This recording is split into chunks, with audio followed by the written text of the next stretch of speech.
Again, today is Wednesday, March 24th, 2021. It's approximately 2:15 in the afternoon. My name is Elisa Ray Funderburk, the oral historian for the Margaret Walker Center, and I'm here with Dr. Reverend Johnny Barbour and his wife, Mrs. Clara Barbour. Did I pronounce your names right?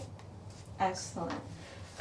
Would you mind, just to start, letting us know for the record that you have given your permission for this interview to be recorded and saved by the Margaret Walker Center archives? We have. You have. Yes. Thank you. Okay. So let's get started. My first question for you, Dr. Barbour, is can you please tell us a little bit about when and where you were born, how you grew up? Well, I was born a long time ago, 1940, and I grew up in Greenwood, Mississippi, in a community known as the Buckeye. It was named after an oil mill. And I had a brother, I have a sister now, and we three grew up together, my mother and my father. My daddy worked at the Buckeye oil mill. My mother kept the house. And of course, we were just regular children. We went to school in Greenwood, and during that time, Morgan Freeman was there, and Willie B. White, I don't know whether you know her, she's the world Olympic champion, has a record. She was my classmate. And it was just a regular routine. I didn't know so many famous people were from Greenwood, Mississippi. Huh? I didn't know there were so many famous people from that town. Morgan Freeman and Willie B. White? Yeah, Hmm. that's impressive. Willie B. White still holds a record for one of the, she represented Tennessee State. I don't guess you could do that now, but she did when she was in high school Oh, wow. and ran in the World Olympics. Oh, I didn't know that. Yeah. Can you tell me a little bit more about your family? You said you have two siblings? Well, my brother was a preacher, and my sister worked for Job, which she's a seamstress. As other words, my mother and father said that you must be able to do something with your hand as well as your mind. So I'm a carpenter. I built that back there. Really? So one was a butcher, one a seamstress, and one a carpenter. And the others, academic stuff. Mm-hmm. That's very impressive. I can't build anything. Can you tell me now a little bit about what happened in your life after you left Greenwood?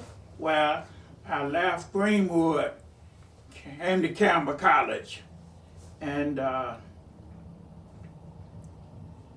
came back in the days when Gladys Noah Bates and all them was taking things part in Mississippi trying to make it better. And we always was taught that we were just as good as anybody else. My mother and father told us that you're just as good as anybody else. You're human and you have as much right to do things as anybody else. The times in those days with segregation, and while I was at Campbell College, I met Maggie Evers. As a matter of fact, he used to come up there every day. So then I joined in ACP. And I was the president.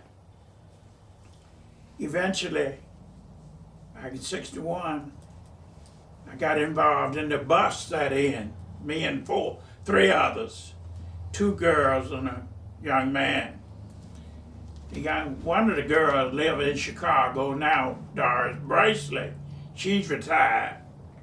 And the young lady, Georgiana, she lives in Atlanta. The boy Jones, I think Jones is deceased, but it was 3 of us. And this happened like Tougaloo 9 in March, and then the next month was a Jackson 4. And it just went on from there. The zoo and everything, we started trying to make Mississippi a better place in which to live. Tougaloo and Campbell College was the only free spots in Mississippi. Reddick didn't allow us over on Jackson State campus. You know, he was the president at that time. And we just did what we had to do. What made you think that was what you had to do? Why? Why did you think that was what you had to do? Why? Yeah, why? Why was we? Yeah, why is that what you had to do? Why did I'm missing you. Why did you feel you had to do the zoo and the sit-in? Why did I feel I had to do it? Mm-hmm. Well, because there was always something wrong with me.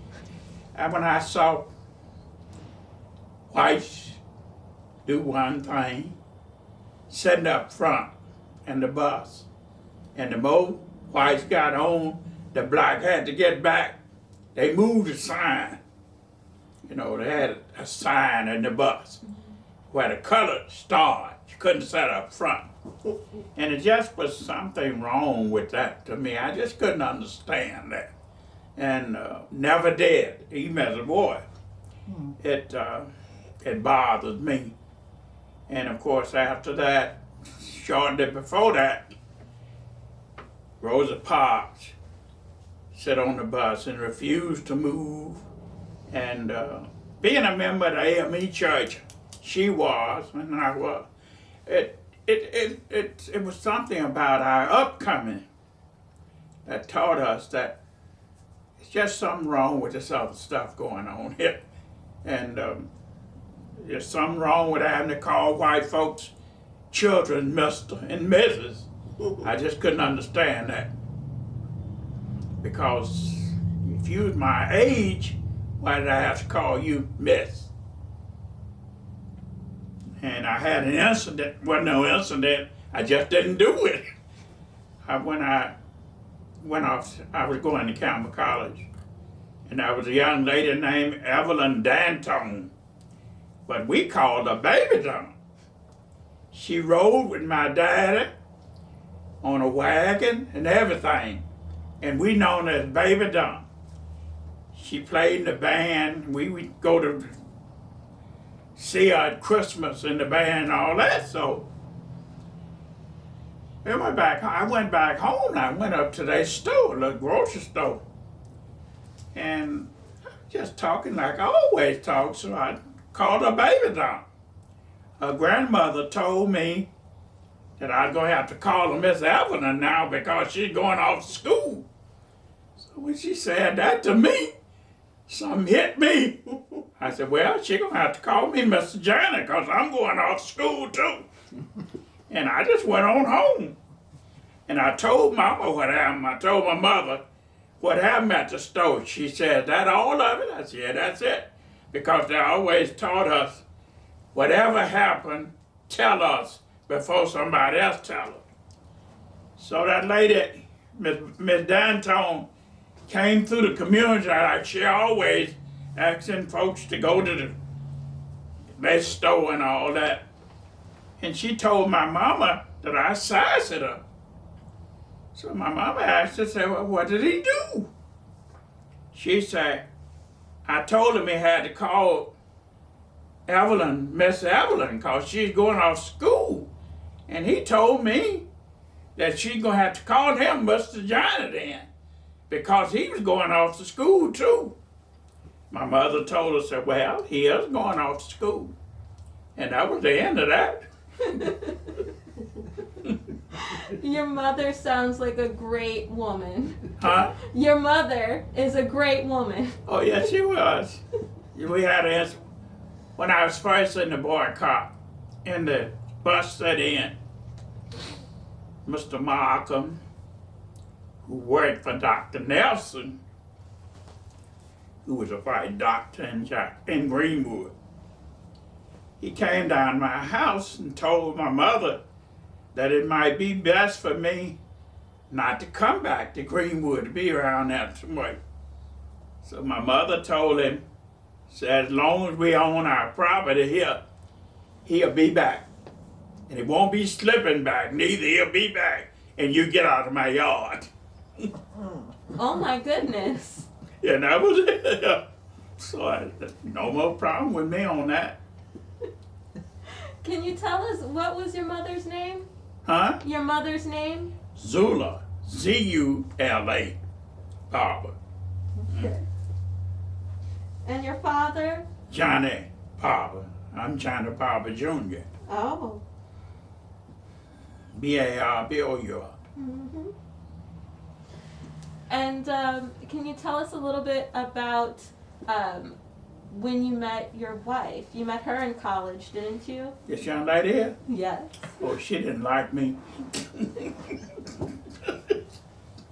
She said I thought I was stuck up or something. So she wouldn't talk to me. And I kept trying to talk to her. She shoot me off and everything. So, you know, you have to be persistent about it. So I just kept on. And then eventually she started talking to me. And, you know, on the campus, we had a bell tower in front of the administration building. You'd sit out there and everything around on the campus. And had student union building over in the corner. And so I talked to her and carried on that. And I happened to have been, you know, the kind of popular fellow on the campus, little campus like that. So eventually we started talking to one another and everything. And I'd go home every week because I had a church. So one week I didn't go home. I don't know why I didn't go home. And I was over in the student union building with another young lady. And her friends went and told her that Johnny over there, her name was Edna. And so they came, all of them came over there. I guess they had told her, we're gonna back you up. So she jumped on me. Beat me up pretty bad that day. I did, well, being a gentleman, I had to take it. I couldn't hit her back or nothing. You know, gentlemen don't hit no women. So I had to take it, so she beat me up. So I got a good lesson then. I said, I better be careful. You know. So eventually we got engaged and we got married. When I was pastoring in Yazoo City. And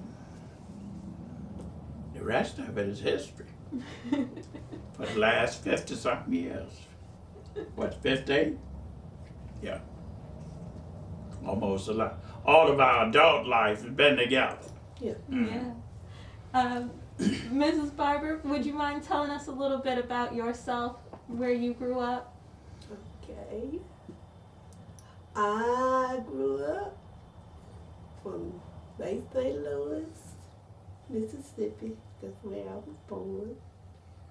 And we lived in North Louisiana, in the town right on the line of Arkansas called Spring Hill. And this which is about 54 miles from Shreveport, Louisiana. Yeah, and I was quite a character. I don't know why. I never liked to be intimidated by anyone. So, I was a fighter. And I had a nice little group, and we all sort of hung together, right. And in school, let's see what positions in my school we had. I was the homecoming queen when I was in 11th grade. And sort of disrespected, I thought. We all thought, my daddy thought, because they wanted to make me pay to go to the homecoming dance. My dad and I walked in the door, and he was he was devastated that the fact that, they was, we raised a lot of sand, but, everything went okay. And then I became sort of, I didn't like white people.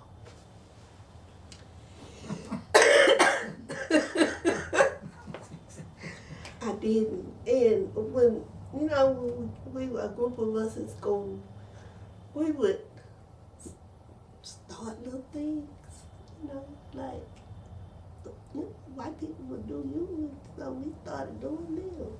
And anyway, we decided that we were tired of not being able to go to the front window at the Dairy Queen. We had the Dixie Queen and we had the Dairy Queen, which were the fast food places. I guess you get ice cream and hamburgers and stuff like that. So we went. They had told us you can't eat at the Dairy Queen. So we decided we would go. A group of us, about 6 or 7 of us, some of my classmates and friends. And we went to the front window and we ordered, and the guy came to the window. But we didn't think they were going to wait on us. We just thought of picking. And we ordered something, and he looked at us and he said, "We don't serve niggas here." And a friend of mine, he said, "Oh, don't worry about it. We don't eat them." That was just the kind of little thing that we would do. And I don't know. Really, I just know I was like a prankster almost, me and my friends. And I was with another friend of mine. We were in Baton Rouge. And we always wondered, why the white people could drink out of this fountain, but we couldn't. And the black people, we had another fountain. So my friend and I, we were in the back of the store. My mom was shopping, and she said, "I'm going to taste this water." And she said, "I'm going to taste both of them." I said, "Okay." She said, "Got to be something different." So she said, "You watch me. You see anybody coming, you let me know." I said, "Okay." So anyway, she tastes the white fountain, and she tastes the black fountain. And the white fountain was cool, almost cold water. And the black fountain was just like warmish, because we didn't understand the real why, but it was. She said, "Oh, I see." And I said, "I'm gonna drink me a little." But instead of me going over there drinking some of the water, I decided I was spitting in the fountain. So I spit in the fountain. I said, So that's the kind of things, and even my friends, we all would I guess that was just our little way of showing our displeasure with just their little things. And we went in the store one time. I was with my friend. I was married then. With Mrs. Dolores Brown, we went to the store, and she went to buy some gloves.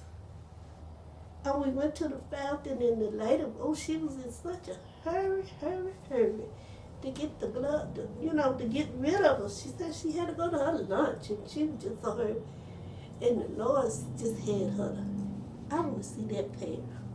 I want to see that pair. I want to see that pair.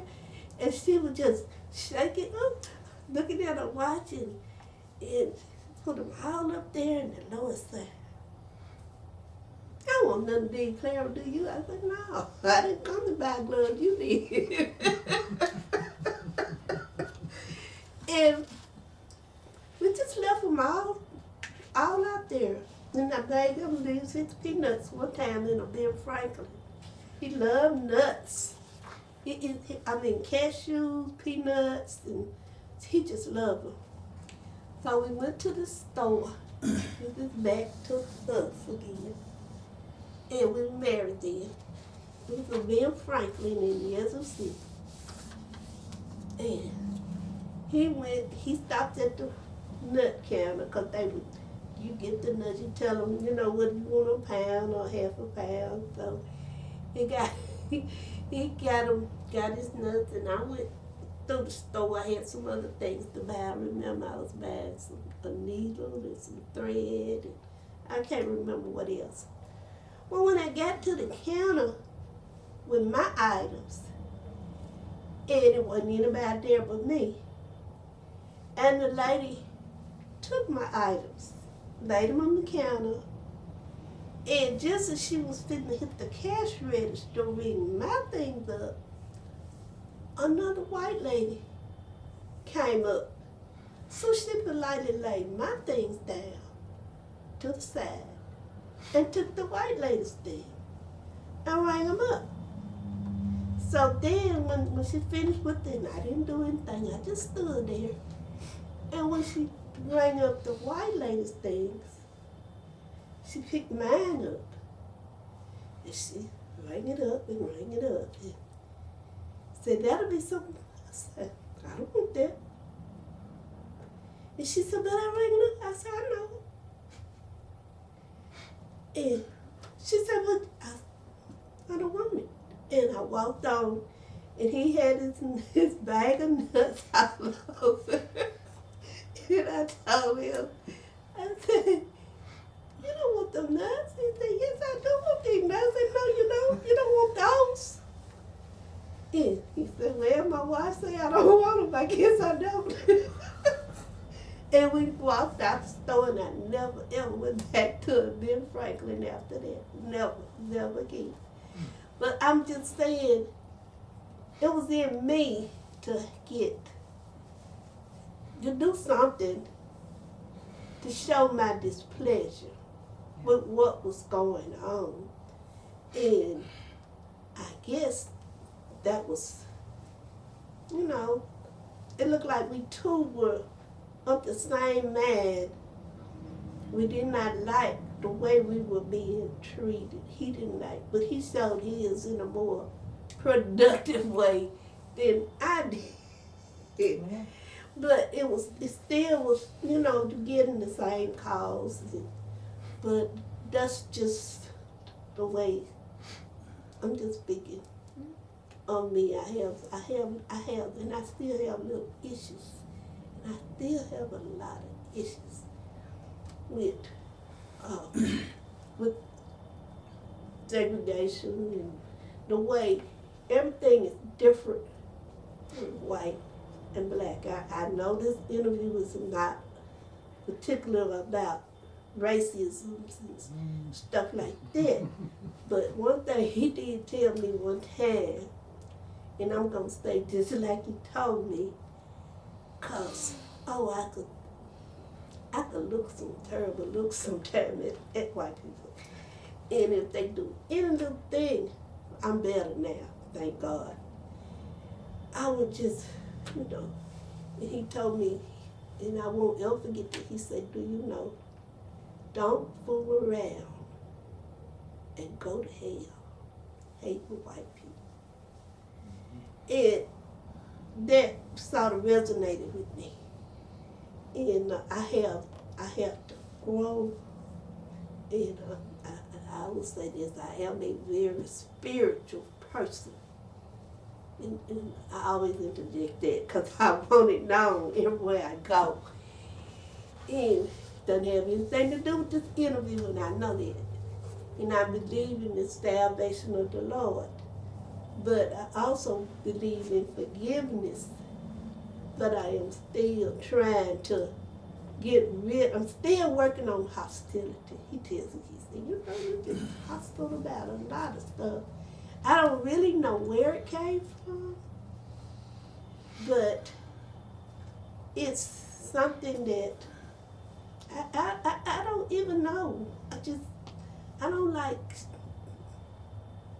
not being forgiven, and I don't like people to, you know, and I'm sorry, I know this interview was probably not about what I'm saying, but you asked about me. Yeah. And so I'm talking about me. Yeah. But I still would like to see the people, nothing the racists, the people of the world come back together as God intended for us to. I still would want that, but I think that getting angry and at the drop of a hat and all of that, that's something that should totally be out of the picture. That's among black people, white people, but it's still a fact, and I know it, but I can't. I'm of a good age, and I know it now, and I'm hoping that I will live to see us all want better in that direction. But I feel like I can still have time if the Lord gives me strength in my heart to get better and do something, because I am the only one who can do something about myself. And That's right. that's, Yeah. that's sort of what I don't know. Sometimes I have problems with sticking to where I'm supposed to be. And I might not be sticking to where I'm supposed to be. But it's an interview. I don't believe in sticking. That's right, let it interview. No, I don't believe in sticking to where you're supposed to be. I think you should say whatever you think needs to be said. And that goes for both of you. But I will ask a little bit more about your college years. I read somewhere that you were in Jet magazine. I was. It was just a picture. Oh, there's a little story behind this. Okay, we were having it was a banquet. No, it was not a banquet. I'm sorry. It was a rally. And they had asked me to sing. So, and I've forgotten who was there. Oh, and by the way, I was in a rally with Jackie Robinson too. And I sung on the program. This was the banquet, and I do have the picture. And anyway, I thought this maybe for a minute, but it'll come back. But anyway, I was gonna sing. So when I walked in, I came through the place where they had all the wires from the cameras and stuff, and no one gave me directions. So I just said I gotta be in here, so I'm just going on in here. And anyway, I was coming through there, and the technicians, they were looking, ma'am, be careful, this wide, this is, anyway, it was sort of, to me, it was, there I go again with that. I said, oh Lord, here I go being intimidated by these folks in these wires. But anyway, Supposed to take to the funeral. Go ahead. anyway, I did, and when they called my name, I went on up to the stage and I remember I sang, soon I will be done with the trouble of the world. And when I came back the same way. And all those people who had been looking at me and saying I wasn't, they were moving that stuff out the way. Oh, here to come. Let's move out, And then I felt like, oh, that made a difference. So anyway, that's part of it. And I've done some little singing, and now I can't sing now. Did you sing in the church? Yes, practically all my life. Yeah. Could you tell me a little bit, Dr. Barbour, about your time? I know you were a pastor for many churches, the reverend for many churches, right? Well, I pastored I first pastored in Winona. And that's when the Citizen Council started following me, because I went in the white waiting room. And so they kept up with me. When I read what they followed me, I don't know, it was stupid. White folks paying somebody to follow you. I mean, just didn't make no sense. But that's what the record, and I didn't know it until I read my Citizen Council. You know what the Citizen Council was, don't you? Could you tell us for the record? Huh? Could you tell us? When Mississippi had what they called a Citizen Council, and the Citizen Council was to keep black folks in their place and to keep up with black people who were troublemakers. If you were involved in civil rights or doing something like that, they kept tag on you, and they paid people to follow you and keep up with you. And some of the folks they paid could have been your associates if you didn't know them. Because one guy that was on the Citizen Council list, and I don't think what his name, but anyway, this hadn't been too long ago, and he had Lee Jackson, because the black folks was on his case, but he had been with us, socializing with us, sticking with us every time we turn around, and was working for the Citizen Council. So in Yazoo City, they was following me, and then I went to get from Winona to Yazoo City, and they had a unemployment office across the street from my church in my house, and they sat over there and watched the parsonage and everything. So one time, when they was voting for the Mississippi Freedom Democratic Party, and Aaron Henry and I had been going to and forth, and I had been helping me do some stuff and everything.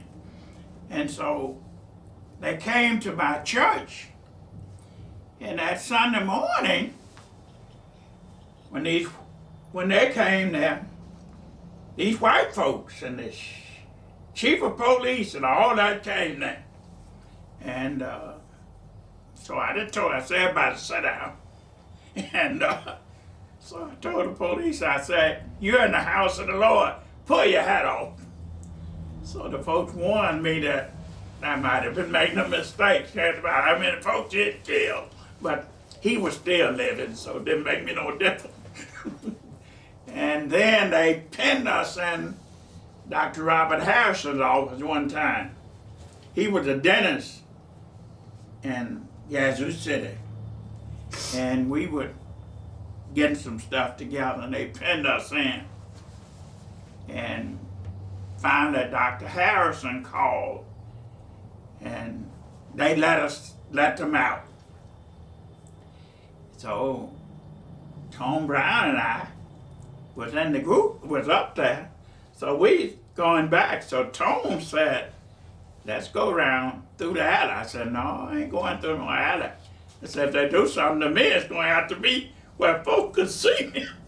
So we went right down Main Street, come on up. So the police stopped us. Said, where y'all coming from? I said, we coming from Dr. Harrison's office. He said, I thought y'all was going to tell me a lie, so I'd have something to beat the hell out of you for. You know? I said, no, we come from Dr. Harrison's office. That's where I come from.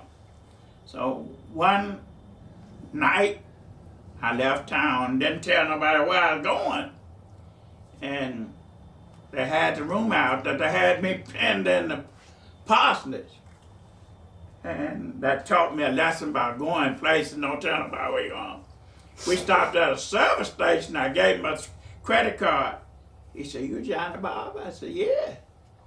So I asked Tom, I said, I wonder why that you want to ask me what I'm done. But it was on the news that we were pinned in and everything. And so I guess he said, you Johnny Bob, and you got your pin there, you know. But anyway, my mother, I had to go home so she could see me. She thought, sure enough, they'd beat me up or something, you know.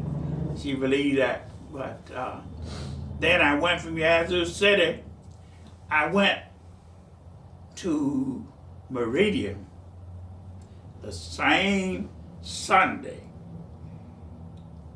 that James Chaney and Andrew Goodman them were missing. And I was Miss Chaney's pastor, James Chaney, the mother. And his sisters and brother, all of them, were members of my church. So after church, I went over to Miss Chaney to talk to her and kind of consolate her and everything. And I didn't know the bus on Sunday stopped running at a certain time for some reason. And probably the truth is I was poor, so the car might have been broke down. The reason I didn't want to drive it that Sunday. But anyway, I wasn't in my car. And I lived with Mrs. Gullis down on 10th Avenue. And Miss Chaney lived up on 38th Avenue, right in front of First Union Church. Never shall forget it. So I went out to catch the bus. And somebody told me, said, the bus don't run after a certain time. So I had to walk from 38th Avenue all the way down to 10th.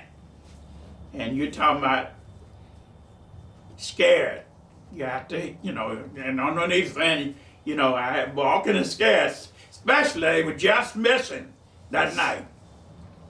And I participated in his funeral and everything, and went in James Chaney's funeral and worked with them. So I worked at I was the coordinator for voter registration and education in Meridian first. And it was a good experience. She worked with me too. And Vernon was the head. Vernon Jordan was the head of the voter registration campaign. To get money for us and everything from the union. So we worked together and everything. He was all over the South trying to get people to register and everything. When the federal registers came in, they was up at Walls, Mississippi. At the first place it was. And we had to go up there and bring the people, teach them first what to do, transport them and all that kind of stuff. to because the voter registration office was on 51 Highway. It wasn't like in the city or nothing like that. And you had to get people up there to register, so stand behind them, help them because some of them were scared and all that kind of stuff. But it created a better day. And it appears now that the opposite party is trying to set the voter registration back rather than improve it so everybody would have an opportunity to vote. And your right to vote is one of the most sacred things in your life. I don't care what it is. It's your right to vote, because your right to vote determines everything, even where you live. It just makes your whole life is involved in who you elect as your officials to run the state, run the county, run the country. It's all involved in your right to vote. And if that take that away from you, it's almost like taking the Lord away. Because you don't have no say so over nothing you're doing.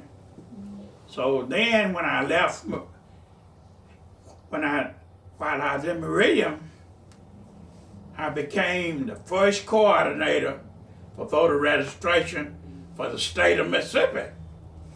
So I was going all over the state, and Vernon Damon got killed at the same time. So I went to Hattiesburg. And when we went to Hattiesburg, we went out to,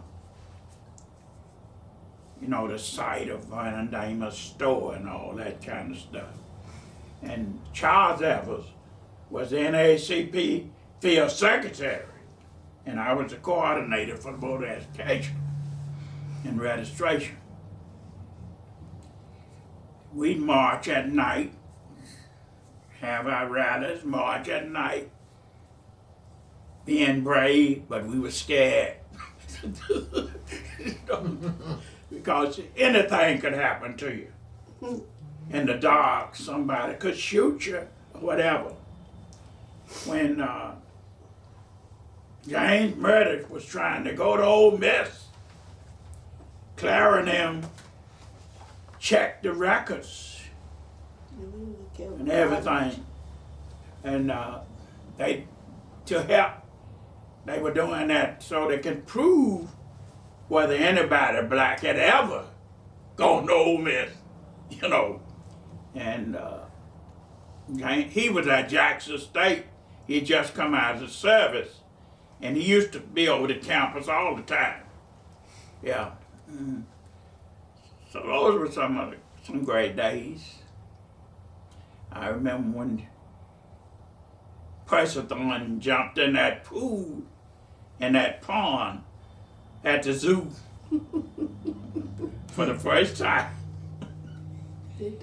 You would have thought they put some poison in it. You talking about white folks getting out of that pond, they was getting out, Percy was kind of short and about black as I am. And when he jumped in that pond, you would have thought they had thrown some strychnine or something in it, because the white folk were getting out of that place.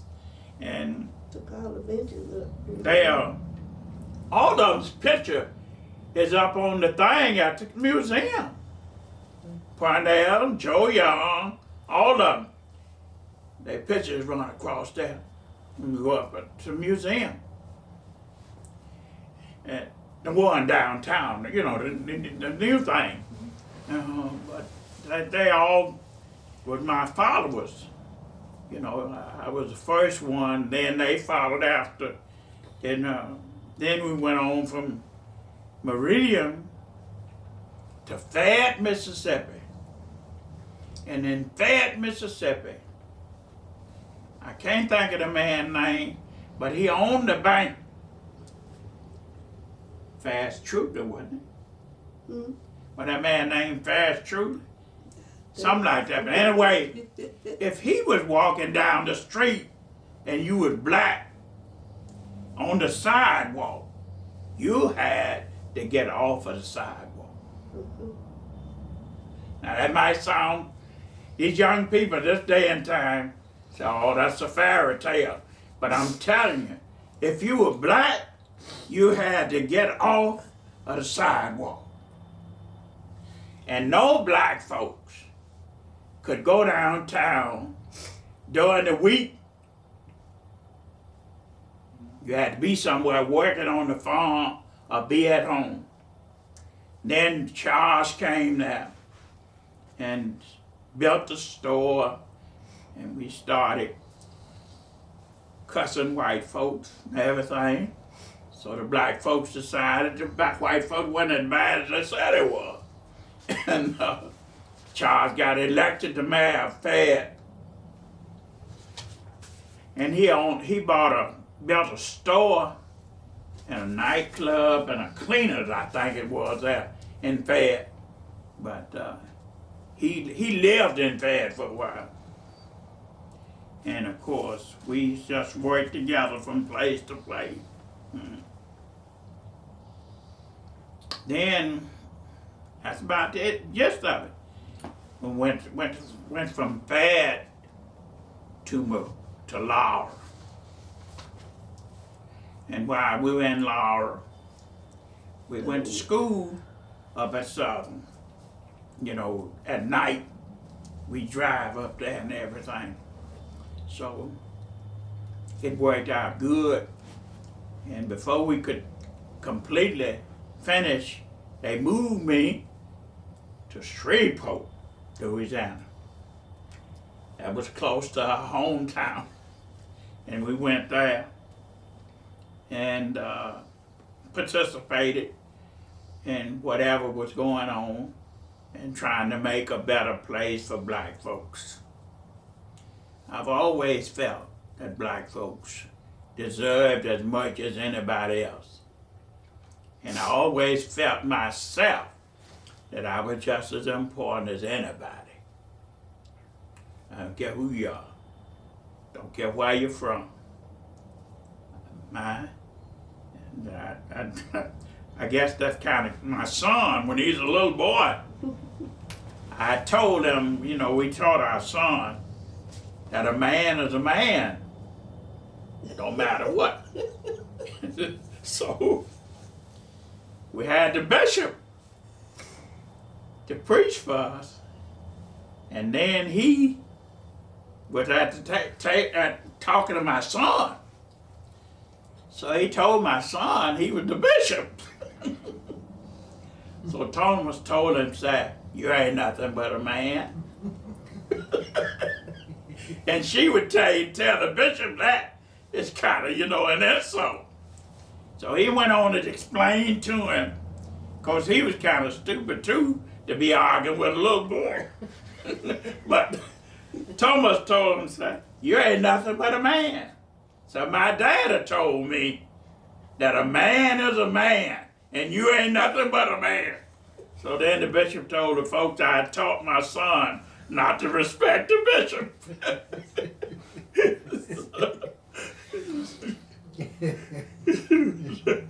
So it's one of those things. But I respect the bishop. I respect whoever's in authority over me if they're right. Now, if they're not right, I'm going to try to change the situation. And I haven't been too pleased with some of them neither, but I've been all right. I'm still in the AME Church. Yeah. Oh, that's very funny. Mrs. Barbour, could you tell us a little bit what it was like to be the wife of a pastor, of a reverend, of moving around all the time, and all of the activities he participated in must have been very scary for you. It was. And frustrating at sometimes. Yes, I had a lot of frustration. But it was a teaching experience, a learning experience, I'm sorry. A learning experience. And I don't know, I think things just about what you make of it. And you have to be able to just live by faith, doing something, and although you don't have to necessarily like it, then there was a lot of things going on that I did not like. And it caused some tears and all during the process, but I always put it in my mind that when we married, that I came with that package for him.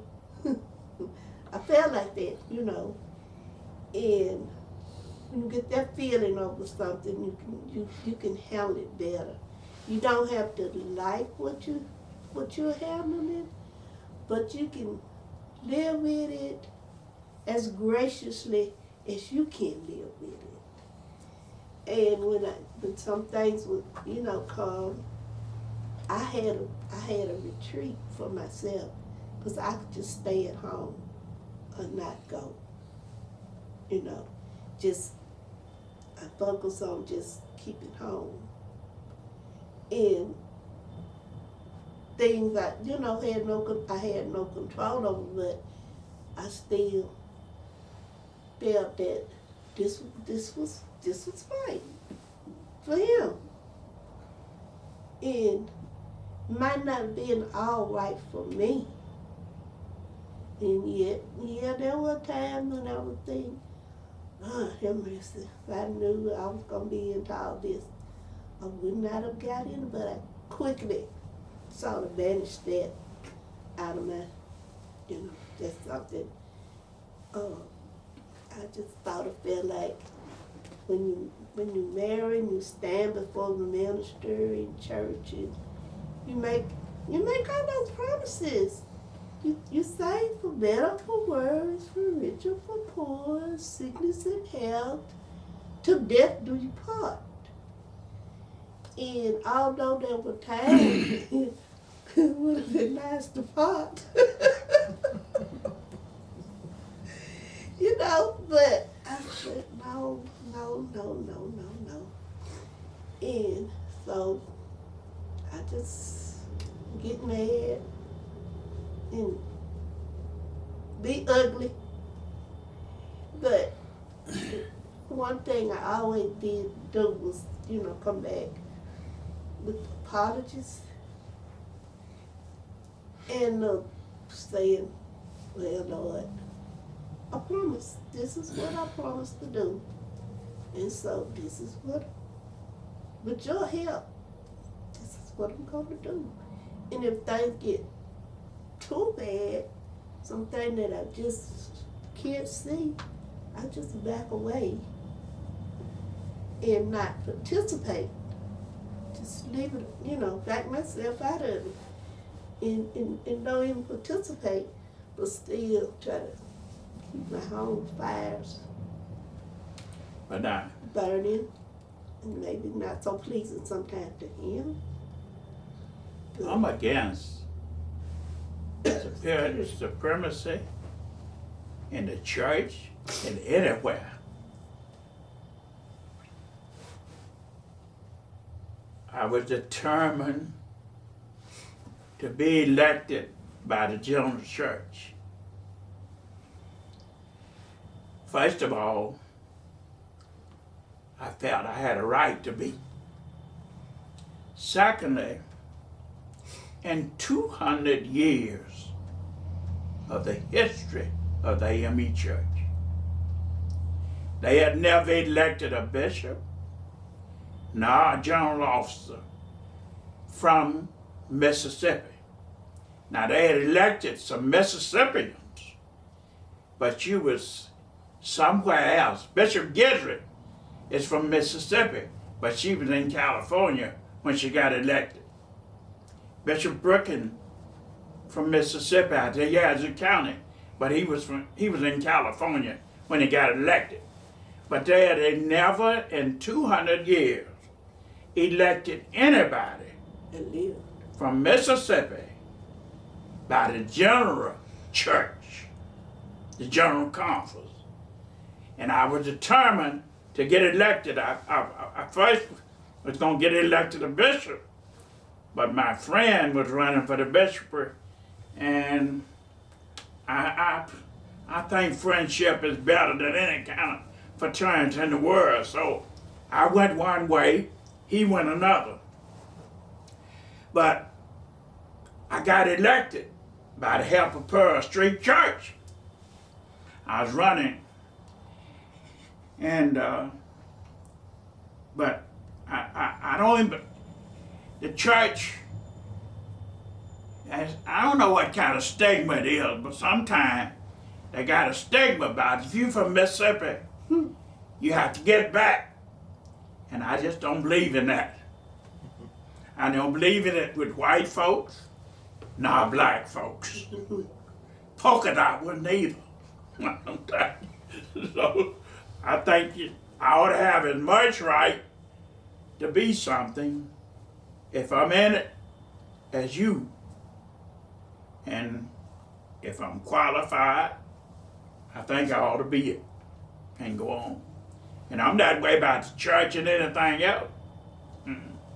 So can you tell me how you came back to Jackson after, Yazoo City and Meridian and Laurel? Well, first of all, I pastored that church 15 years, and I bought a home here. And then I bought one in Nashville. When the water crisis came, I said I should have stayed in Nashville. But my wife, Nashville is growing so fast. And you go there today and go back next week, it'll be altogether different and everything. So it was just too fast for her. She didn't feel like comfortable driving in Nashville or nothing. And my home in Nashville was 15 miles from downtown in the suburb where we live in there.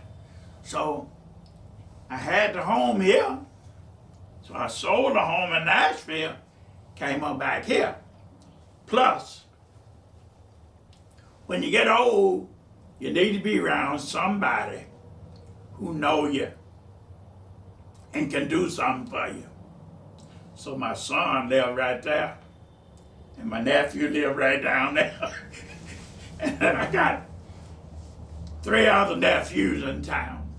So out of all of them, if I just need somebody, I figure I can call them and somebody will come to my aid that I know.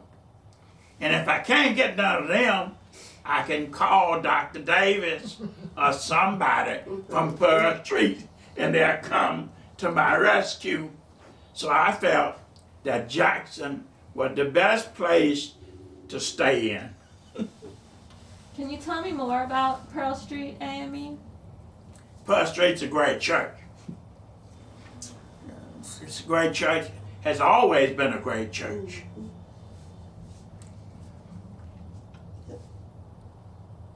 I'm the first young officer to get elected from Pearl Street. But I'm not the first general officer who pastored Pearl Street. B.J. Nolan pastored there. Sherman Lawrence Green pastored there.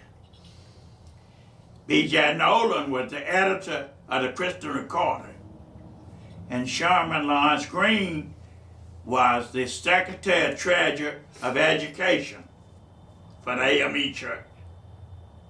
And they both used to pastor Pearl Street.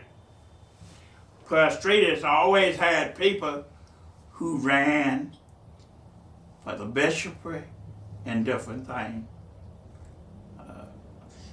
Bob Stephen, who was the president of Campbell College, ran for the bishopric, but they didn't elect him.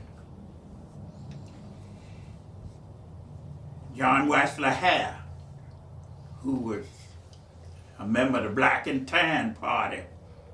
You know what that is, don't you? The Black Republicans were members of what they call the Black and Tan Party years ago. And they were kind of powerful people too. I mean, you know, John Wesley Hare was respected all over the state of Mississippi. But the church wouldn't elect him. A bishop, John Lawson from Pearl Street. So Pearl Street's a great church. When I was in school, we were all the meetings used to be at Pearl Street just about, you know, basically. So I was standing out there in front of the church down on Pearl Street. And I was standing up there, I said, I'm gonna pastor this church one day. Deacon Bowram was standing by. He said, boy, you crazy. I said, you ain't know. I said, what makes you ain't gonna pastor this church? And in those days, you had to be a transfer to pastor Pearl Street. And then I was too black to pastor Pearl Street. You know, so I had two things against me. First, I was in Mississippi, living, born here. And second, I was black skinned. You know, so that made a difference. But I said, I'm gonna pastor this church one day though. And Bowram lived long enough to preach at Pearl Street while I was pastoring there. And then I went on to be the national and international publisher for the AME Church. I published religious literature for the whole world for the AME Church. Your Sunday school books, whatever was printed. Nowadays they ain't printing nothing at all. Otherwise, but anyway, I mean, I don't mean it like that. I mean, the age have changed. You go from one stage to another. It's like folks using the typewriter. Young generation don't even know what a typewriter is. Almost. And if you're offered to get one, I don't want that thing. I don't know how to use it no way. So the age has changed the different things. You know, everybody got a screen in church now. And they put it up on the screen. You don't need to print nothing. Just put it on the screen, everybody can see it, read it, and go on about their business. You know, don't worry about it. So, but Pearl Street for 15 years was a very faithful church to me. And I tried to be faithful to them. Might not have been all the time, but I tried to be. And that's just like being perfect. You're not perfect, but I'm striving for perfection. So, ain't no better church than Pearl Street for as I'm concerned. But now I passed the church I left in Shreveport was a better church than Pearl Street before I got to Pearl Street. St. Matthew was one of the great churches. I don't want nobody to feel that St. Matthew wasn't a great church. First Island in Laurel was a great church. Matter of fact, First Island in Laurel made me.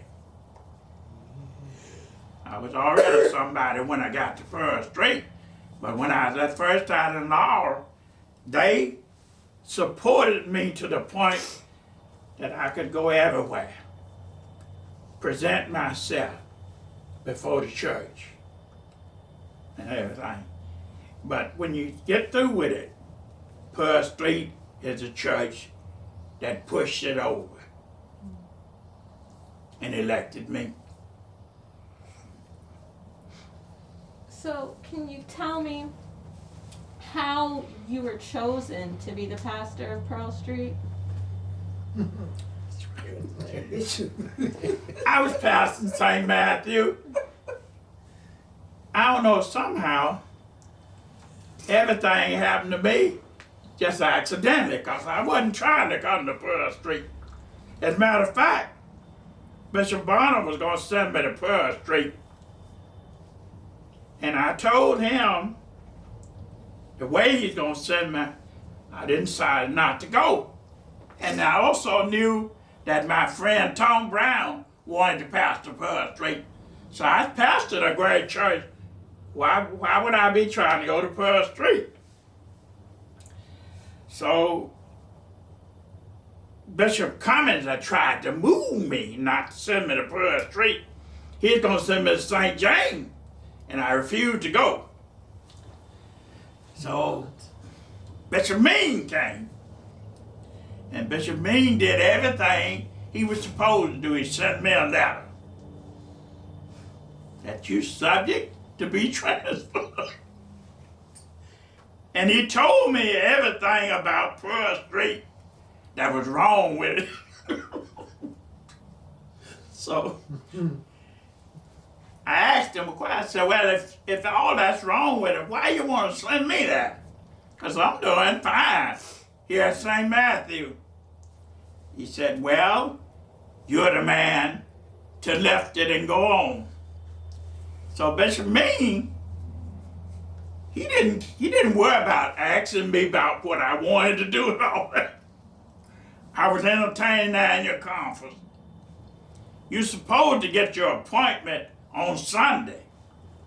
But I read my report that Thursday, Thursday, when I got through reading my report, I had a church full of folks standing around and everything reading.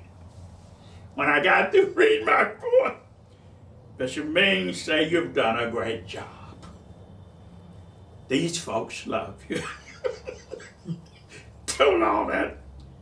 Said, but this is to certify that you're transferred from the North Louisiana Conference to the East Mississippi Conference and stationed at Pearl Street, Jackson. Be there Sunday. And that's the way it happened. So just in 4 days you had to move to Jackson? Well, huh? In 4 days you had to move to Jackson? He said, well, he sent me a letter and told me I was going to be transferred. He was the bishop. Now, if you didn't, my thing before, I didn't go to New Orleans because the bishop didn't send me no letter. And I told him, you may send me, but I'm going to tell you, if it against my will, and you didn't send me no letter. So it was legally. He couldn't transfer me to the Louisiana Conference, out of North Louisiana Conference like that. But if he'd sent me a letter, wasn't nothing I could say. Because you've been notified in plenty of time. And he called me one Sunday and told me, he called me the Sunday before I knew that, whatever Sunday y'all had, something. He said, Johnny, tell the folks whatever they're going to do for you, to do it Sunday. Because I want you at Pearl Street on the third Sunday in September. I said, Bishop, you can't do that. I'm entertaining the conference. I know that. You'd have to know Bishop Mean. I know that. I'm well aware of that. He said, but you're going to be at Pearl Street on the third Sunday in September. So whatever they're going to do for you, tell them to do it now. And the rest is history. And it was a blessing. It's been a great church. If I had to live my life over, I'd want to pastor Pearl Street. Of course, I'd want to pastor St. Matthew too, but I want to pastor Pearl Street. Well, I'm curious about what your life has been like since you retired from Pearl Street. I didn't retire from Pearl Street now. No? Huh? No. My life after Pearl Street, I was in Nashville For 16 years. getting out Sunday school literature and books, working every day, traveling all over the world. Right. That's As what my a life was like when I left Pearl Street. And then, after 16 years, we have retirement age. I was 75, and I had to retire. When you're 75, you have to retire. And that's a blessing. I should have retired 5 years early. But I enjoyed it. I tried to do the best I could. And after a time, came on back home. They gave me a celebration. I was looking at some pictures in there. They celebrated me to leave and then celebrated me to come back. That's why I tell you Pearl Street's a great church. I think whatever they had at a hotel when I was leaving, and they had at Jackson State when I was retiring. So they've been great.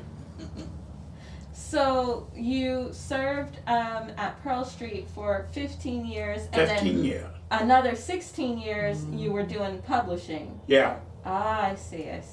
And I was 15 years in Shreveport. Wow. And I served 5 years, 4 years like that at other places. Mm-hmm. But anyway, I've pastored ever since I was 17, and I'm 80 now. It's a long time. Yeah. It's been a great ministry. The first church I pastored was in Winona, and I'm a member of that church. Still. Yeah, it's not a big church, but a great church. Amen. You know, as far as my advancing and all that, Pearl Street's the greatest church. But other than that, Bethlehem is the greatest church that I know. Because when I was a boy, I pastored them and they put up with me. And, you know, I was a boy just like other boys. I coached the girls, did everything a boy do. I didn't know it. I stayed with a lady named Miss Maybell. She know her. And I guess when I get to be too much of a boy, she tell my mama, I told my mother, you need to talk to him a little bit now, kind of straighten him out. And my mother would talk to me, say, you know, you got to remember, you are the pastor. And you can't just be like all the other boys. You got to understand, you the pastor. But, you know, a typical boy though. I'm curious about, and both of you can answer this, what Jackson was like coming back to it after, you know, you went to college here and you traveled and worked in so many different places and then come back years later. How's Jackson changed? Well, I was here when you elected the first black mayor. Worked hard in his campaign. Harvey Johnson.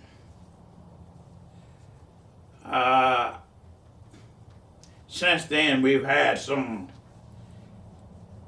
that wasn't so good, so on and so on. But overall, they're doing about as good as the white folk did. You know, but that's true. That's true. When Russell Yes. and Dale Danks and all them folks was the mayor of Jackson, that's been 50 years ago. And the inner structure and all that hadn't decayed like it has now. So the mayor is not responsible, Billy, for the water problem. He inherited the water system that was deteriorating, and the other folks didn't do nothing about it, but left the city and moved to Clinton and Barrow and everywhere else. And so you didn't have it. Your tax base went down because Jackson turned black. And it's something about white folks. Too many black folks get there, they have to go. It's just like this community. Wasn't but 3 of us living down here. Now it's all white, all black lease. But when it's all white, it was different. I won't tell you how much different, but it was different. Oh yeah. Y'all, Christmas, people be coming down to see the Christmas lights. Everybody work together. But there's something about us. And I guess slavery is partly responsible for it. That we don't pull together. No. We somehow or another, my house is my house. You can't tell me what kind of lights to put on my house. It's the same thing that about everything else is about. Mm-mm. If we get a chance to own something, it's mine. You can't have no rules about when I can drive it, what color car I can buy. In your community, you can't tell me I can't park my car on the streets. See, you're not supposed to. When I moved over here, you wasn't supposed to park on the streets. Everybody had a driveway. You're all not on the streets, are you? That's why you got enough room for you to get off the street. But now, we'll tell you quick, my house, I park in the front of it, on the streets, all night, and everything.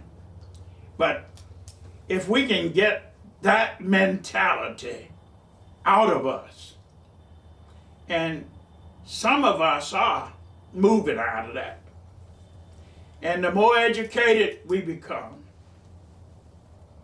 and the more we're involved in culture, society, we're coming out of that kind of movement.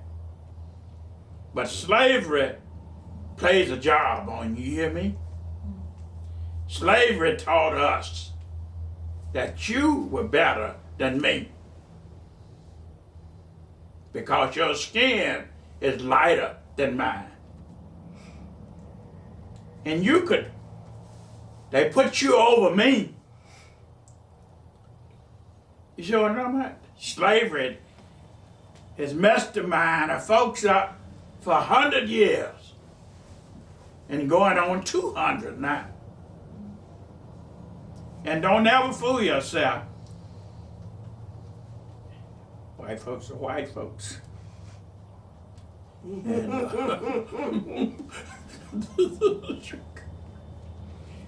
all of this voter stuff and about trying to set the voting back so you can't vote. Why do you think it is? Make too much progress. We elected Obama the president. We're the only group in America who were slaves and have become the head of the government while we were slaves. Now other folks have been in bondage, but they ain't been able to rise. They ain't been trying. Black folks won't stop fighting. We elected Harris, the vice president. You're making too much progress. And there are some folks who still think you ought to stay in your place. Yeah. And one of the ways to keep you in your place is to stop you from voting. Yeah. Fix it so it's hard to vote. When you used to have to tell how many grains of sand is in that jar. Who counts sand by the grain? But when you had to go up there to vote, those were the kind of questions that you had to answer. Really, nobody knows. But if you didn't have it, the white folks didn't have to say that. But you had to tell them all kinds of crazy stuff. But the right to vote is one of the most sacred things that we have. Yeah. And don't never forget that. And don't never stop voting. If they have a dog fight, vote for the dog fight. That's right. Don't either vote against it or vote. But don't never stop voting. So you vote every year? Yes, ma'am. When I was in Nashville, I voted absentee. And when Obama was running, I came home to vote. All the way to Nashville. Because when I passed by Orlando, Mississippi, and I looked at that jail that they locked me up in,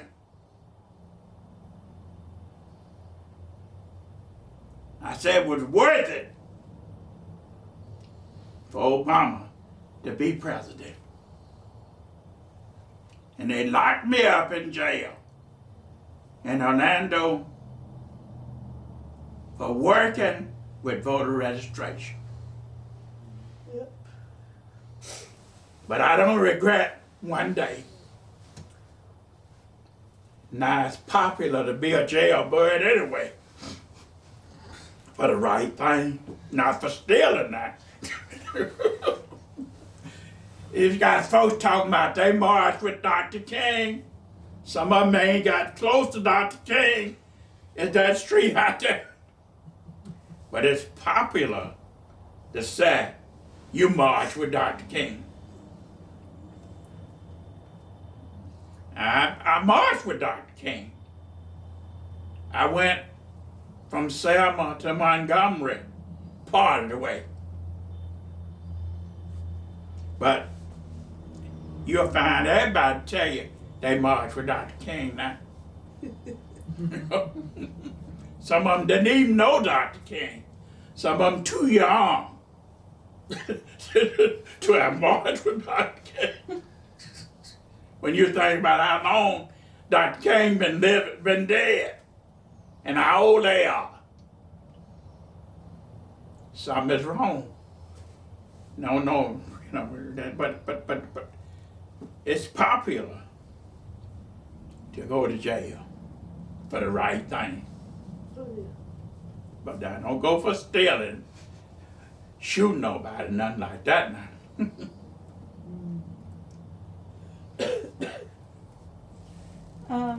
Can you tell me a little bit more about your activism and the protests and marching that you did? Tell me for today? You still march today? Huh? I mean, you're talking about people striving today? Sure, you can talk about that. I think, really, we have made great progress. But we have a long journey still uphill. People are still trying to keep us down. There was a time, I remember, when Ross Burnett came in the courthouse and shook hands with Baron de Lebec. Now, do you know who he was? No. Baron de Lebec would assassinate Meg Evers. But now, he wouldn't do that because you could vote him out. This voting business is great business here. And when you got a right to vote, you can vote. They're doing a great job. We got more people in Congress downtown and Senate and everything we ever had in the history. And one of the largest groups in the nation. And I don't criticize them. They make some mistakes and I made some. And I'm gonna make some more because I plan to keep living. The only way not to make mistakes is to die. Now, if you show me a person who has not made a mistake or who does not make mistakes, they'll be in a casket. Can you tell me about your son and your grandchildren? You said your son lives across the street. My son lives across the street, Thomas. He has been with us all his life. He went to integrated schools, everything. He's working right now with the campaign for folks to get elected. That's what he's doing now. Mm-hmm. Great young man. Mm-hmm. My grandson and my granddaughter. There's nothing like grandchildren. My grandson works for the Postal Service now. He used to work for the state. He graduated from Jackson State with both his bachelor and his master's degree. Great young man. I just won't get married so I can get some great-grandchildren. My granddaughter She got started. graduated from Fisk University and was a member of the Jubilee Singers. It's Jubilee. Yes. We got a picture in now with the Jubilee Singers. And the Jubilee Singers, He won a Grammy. you hear them say, Music City, don't you? In Nashville. Why? Country music? No. That's what they want you to believe that. They telling me different. White folks want you to believe that, yeah? The reason Nashville is called Music City is because of the Fisk Jubilee Singers. When they sing for the Queen, they did such a marvelous job. Yeah. And got such a great oration until she declared that from that day forward, Nashville would be called Music City. Yeah. And anything they do in Nashville that says Music City, Beauty. they have to have the Fisk Jubilee Singers. To kick off the program. For instance, they got one of the largest convention centers in America. They built it while I was there. It's called Music City Convention Center. And when they dedicated it, they had to have the 5th Jubilee Singers. He just Because won a Grammy. Because his name, Music City. So don't never let nobody tell you that Nashville is called Music City because no country music.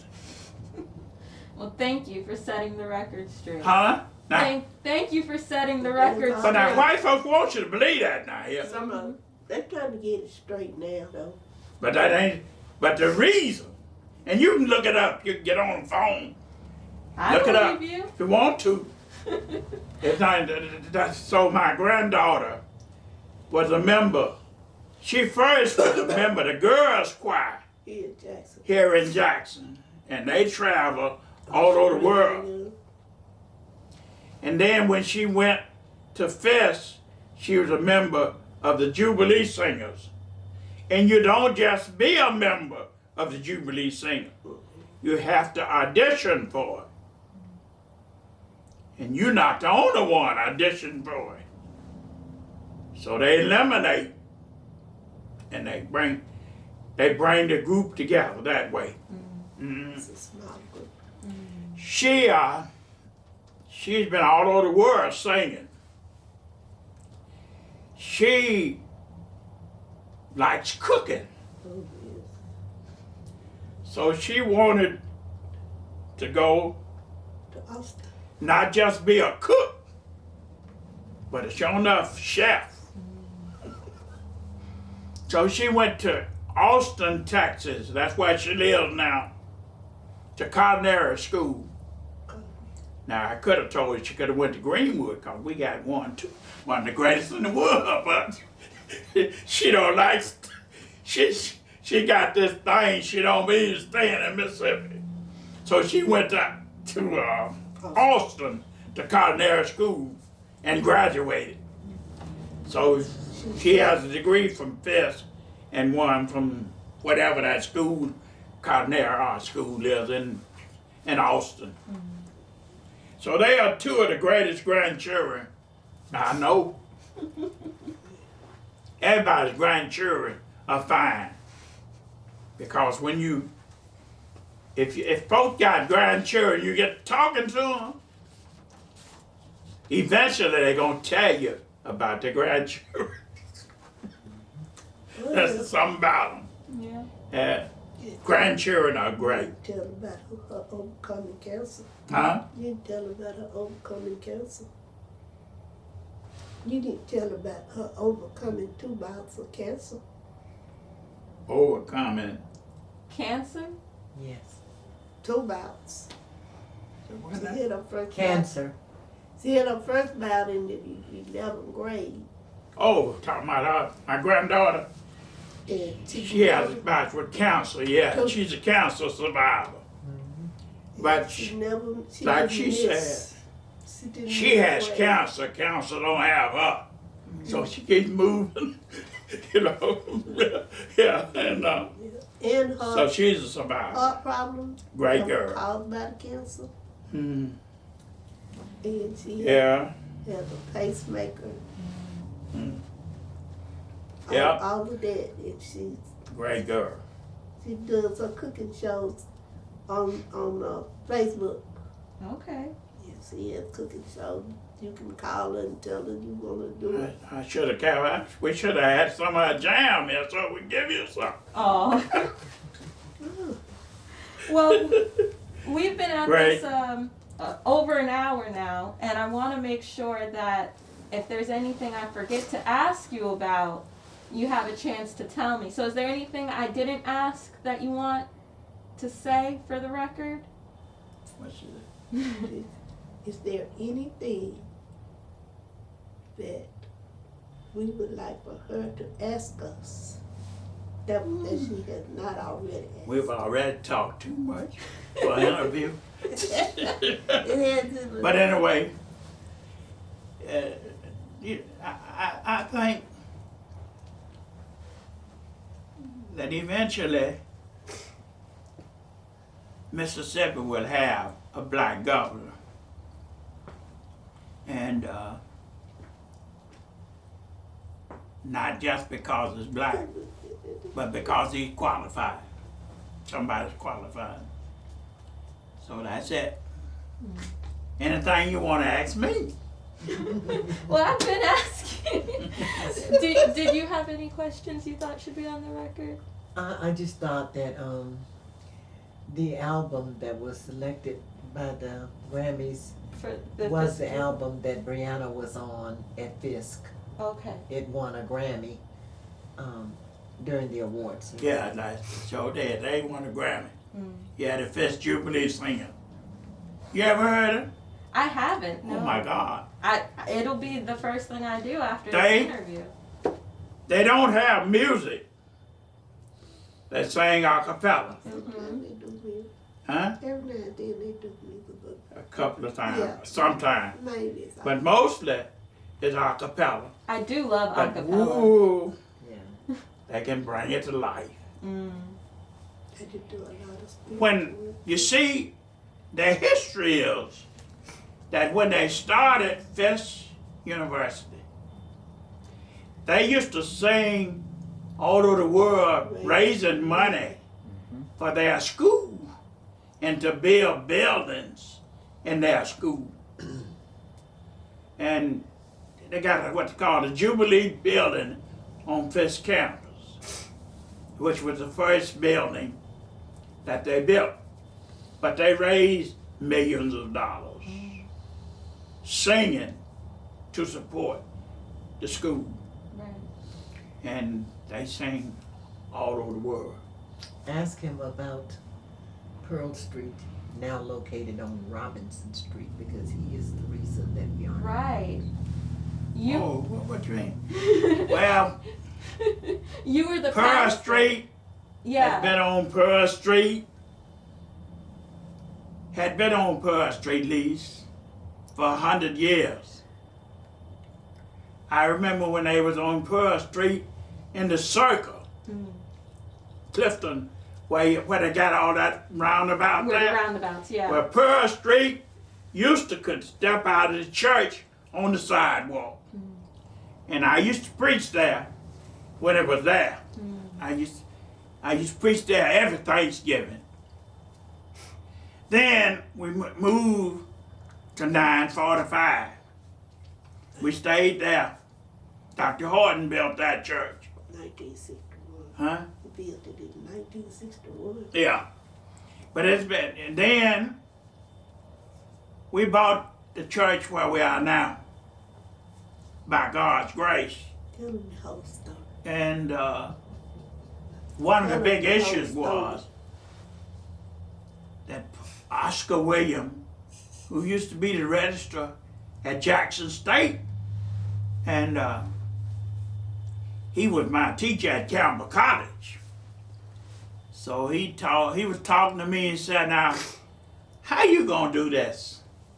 How you gonna move Pearl Street off of Pearl Street? What you gonna name it?" I said, "It's gonna be Pearl Street on Robinson Road." And that's one of the things that sold them on it, was the fact that, especially the older people, you know, who've been used to Pearl Street all them years.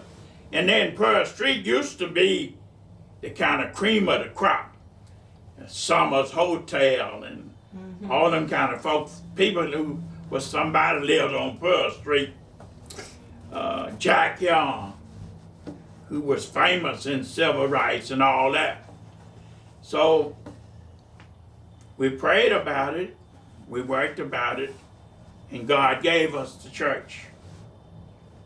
And the rest is history.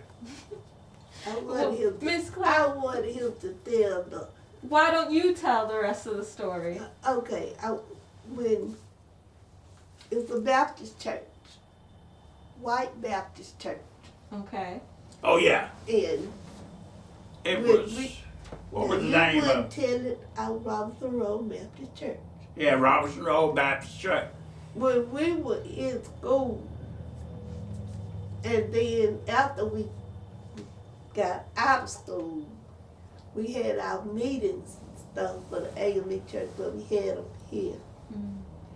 Anyway, whenever he would pass that church, we be coming through the city or going to Western Plaza somewhere. He said, I'm going to pastor that church one day. And I said, well, how you going to But now I wasn't gonna pass that one though. You're talking about that church. You tell it.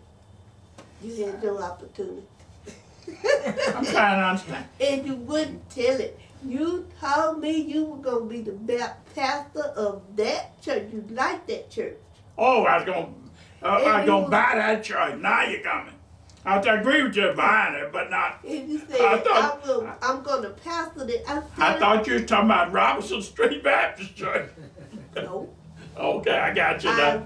I was telling you can't pastor that church. That's a white Baptist church.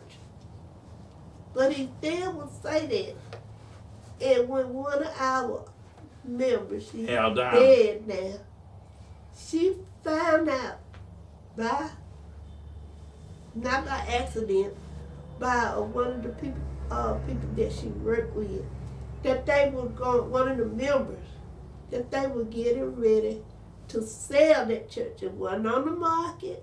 It wasn't, they were just talking about it. And she told me, you know that church? I thought, I told him. And the pastor of that church, he lived right behind the church. But anyway, he came to his office. Didn't he come to his office? I went by the office. Oh, you went to. After you at Eldina told me about them, that they was debating. They really was just debating on what they're gonna do. And so I went by the office, rang the doorbell. The white girl who was secretary came to the door, and I told her I'd like to see the pastor. So she called him, and he came out of the house right behind the church. Had a walkway where he come out there, and came in. And so I told him where I was and everything, and what my business was. So he said, I've been praying that God would just send somebody. And behold, you're here. And we had prayer. And then we started meeting off and on. Meet at Pearl Street, then meet down there. And the night, where was I? I went to a layman's meeting, connection layman's meeting. But the night they were supposed to vote, I might have been in Philadelphia, or somewhere, no. But anyway, I came back early so I could be here to know what the vote was. And they voted 50-50. And the chairman of the trustee board, who was one of Mr. Muller's friends, he was something with the school board. I don't know what it was. But anyway, he voted in our favor to untie the vote. And they voted to sell it. And we moved from there. Wow. So I called the pastor to see what happened. He told me. Mm-hmm. So they voted in your favor. Like 40, 41, Right. And he burned the mortgage before he left. Right. 10 years. In 10 years? That's all Yes. it took? That's right. Wow. That's very impressive. Good price. 1987, 1997, he burned the mortgage. It was 87. I said it was 87 when we moved, Yeah, 97 when they 97. burned. Yeah, 1987. Well then, I'd been at Pearl Street 2 years. I came in 85. That's right. that's impressive after only 2 years. moving an entire congregation. with Well, 98%. You know, we had So started- 3 members to vote again. we had started growing, and the church was moving forward. And I first had plans on building a family life building. But then when we bought that church, it had enough space for everything. And it has been a blessing. That's great. And the one thing, in moving it, I promised that I'd never split a church. And everybody but one, everybody came.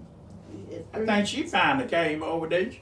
We had 3 members that That voted didn't again. agree, Yeah, but they finally came over. yeah. And we lost 1 member. That No, we didn't lose no 4 members. One, because one of 'em told me- one member did not come One of them said, to that church. yeah, she never did. She never did come in that church. Mm-hmm. But she didn't leave. You know, she died shortly after. She But came I to mean, the she church. was then an old they lady. got Now put wait a in the minute. church. I'm not saying she died because of the church. She was a lady of age, and she died. But Barbara. the Fitzgerald Came on. in. and And Miss don't ever started coming in because she yeah, Miss Fitzgerald told me it was the greatest thing ever happened. After they found out, got used to coming there. Well, that's wonderful. But now, if half of the folks that said we're not going over there, we're gonna stay on Pearl Street, we still be on Pearl Street because I wasn't gonna split no church. I promised the Lord I wouldn't split a church. Well, you kept your promise. Oh yeah, I wasn't gonna split no church. I don't, you know, I don't believe in divide and conquer. I think that's one of the biggest mistakes you can make. I don't believe in that. I believe in unity. This fist is better than one of these fingers or 2 of them. Amen. Well, I want to thank you both for taking the time. And I've to enjoyed sit you with too. me. Oh, yes. I met you before, I think. No, we haven't met before. Oh, you met through her. This is our first time This is our meeting. first time meeting. Oh, that's. Ooh. Me. Y'all never met before? Just spoke on the phone. Oh. I just contacted the Oh, you Margaret Walker contacted. Alexander Institute, Luckett, Mm-hmm. and I asked him Yeah. if there might be a possibility that we could do this, and that's when he referred me to her, because she's an oral historian. Okay. Oh, you're a horse historian. Yes. Praise the Lord. Thank you. All right. Well, we're gonna cut the recording now. And this book, Never mind. on this page, It's Dr. Dickerson's book. Ah. that is Martin now. Uh huh. That's Fred Jane, Uh huh. and that's the judge.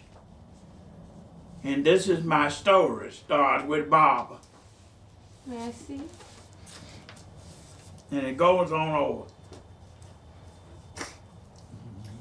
I'm not going to get my picture. You know.